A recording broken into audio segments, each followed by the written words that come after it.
Hello everybody, this is Toys R Us, and for this special figure showcase and review we're going to be looking at the 2010 Reveal the Shield Special Ops Jazz figure. So what we're going to do in this video, we're going to have a detailed look at him in both of his modes, help you decide how you want to display him. We're going to have a look at the accessories that come with him, how you can use them and how you can even combine them. We are of course going to do some comparisons with him and his original Generation 1 self. We can also see a couple of great homages from this particular figure, and especially his weapon with another Generation 1 version of himself.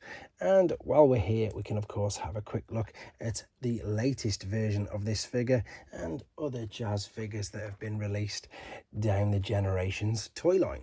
So as you can see, loads to get through with you today, and I'd just quickly like to remind anybody, if they're not a subscriber to this channel, if they'd like to hit that subscribe button for me now please, because it really will help me out. Right, I don't really think there's anywhere to start apart from saying how good this particular character and figure is. To be honest, this is a stunning figure, and I suppose to be honest, still people will contest that this could be one of the best versions of Jazz. I know we've just had the Studio Series 86 version, but this guy is brilliant. I'm going to take off his accessories first and foremost, and we'll have a look at him, I suppose just plain and simple, the way he comes in robot mode. Now I know he's got obviously these gaps here in what are his shins, but it's just a great version of Jazz. I'm loving the head sculpt. I'm loving the fact that they pretty much went back to his original, near enough, shall we say, Porsche alternate mode. At the back, everything's pretty much covered up pretty well, to be honest. I love the fact that he's got the doors up in the air, which is a brilliant homage to G1. Even the fact with the silver. In fact, if I put the G1 there, just to start off with, you can see what they've done. So you've got the silver on the feet, you've got the doors, you've just got everything. It's pretty much so good. This guy could have the wheels up as well, by the way, but because he's old and I don't really want to damage him, I'm just going to leave it like that. So just in case anybody thinks what's going on or is going to comment, in fact, there's a little bit better.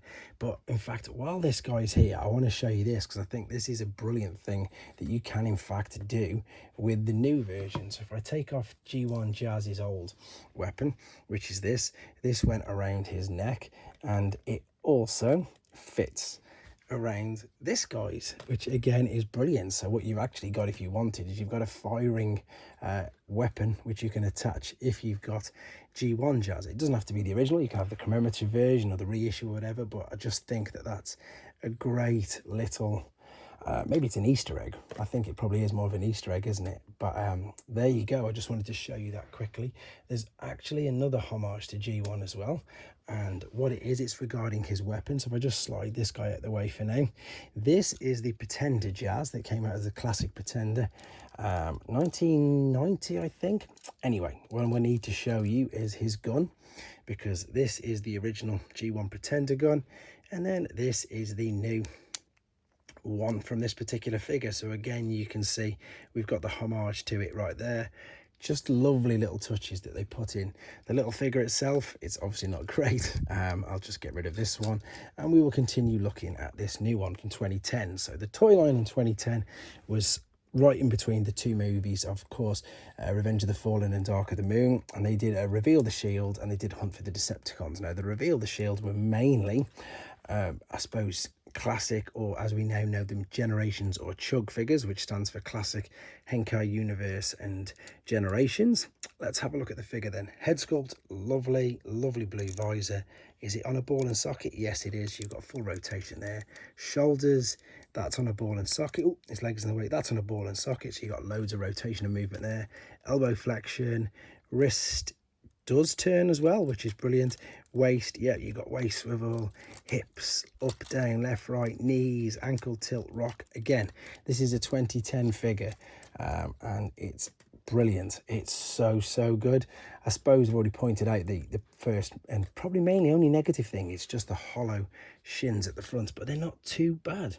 Right, let's have a look at what else the accessories he comes with. So he comes with these two speakers that, yes, are a little bit odd, but if you remember Generation 1, you remember the cartoon, and he was always playing his speakers and his music. But what else you can do, first and foremost, this gun folds up like that, but then what you can do as well, you can attach these to it.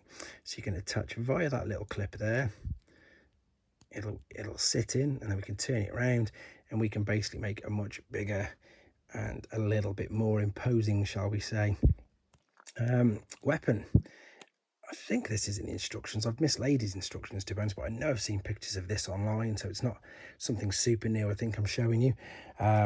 Does it look okay? It doesn't look too bad, but it's just, again, something I love when Hasbro or whoever, when they're making figures and they just give you loads of little options and extras to do. Takara used to do it with G1 figures. They used to have so many little extras that you could do, combining, build things up, etc., stuff like that. And I love it when they still manage to do that in this day and age. So let's pop these speakers off here now. What we can do, you can see on the inside of the window, we can fold these out. Once you fold these out, these are also clips. You can fold it all the way down or leave it up. It's up to you. Then you can take your speakers, click them on. I'm going to turn it around. I'm going to locate that there. And I'm going to do the same on this side. Put it in, turn it in. You can rotate and position these, to be honest, wherever you want. But there he is. It's brilliant. Such a great idea. Let's just get his heels down a bit, then he'll stand better on this carpet of mine. So there you go. I think I've pretty much touched on everything there in his robot mode. I think it's time to move on to the alternate mode very quickly before we come back and do some more comparisons anyway. So as I've said, the alternate mode, it's as good as a Porsche you were going to get. Obviously there's no Porsches because of the licensing features. There's some good detail there. You've got the silver in the middle, you've got the wheels, of course they rotate round. We've got the feet. Oh, that's stuck up, it shouldn't be, that should be wrong, that's mistransformed. I'll correct that in a bit. We've got the number 4 on the side, got the stripes down the front, and of course we've got the rub sign, which is where Reveal the Shield has come from. Perfect, it's working. So this again is a throwback straight back to G1.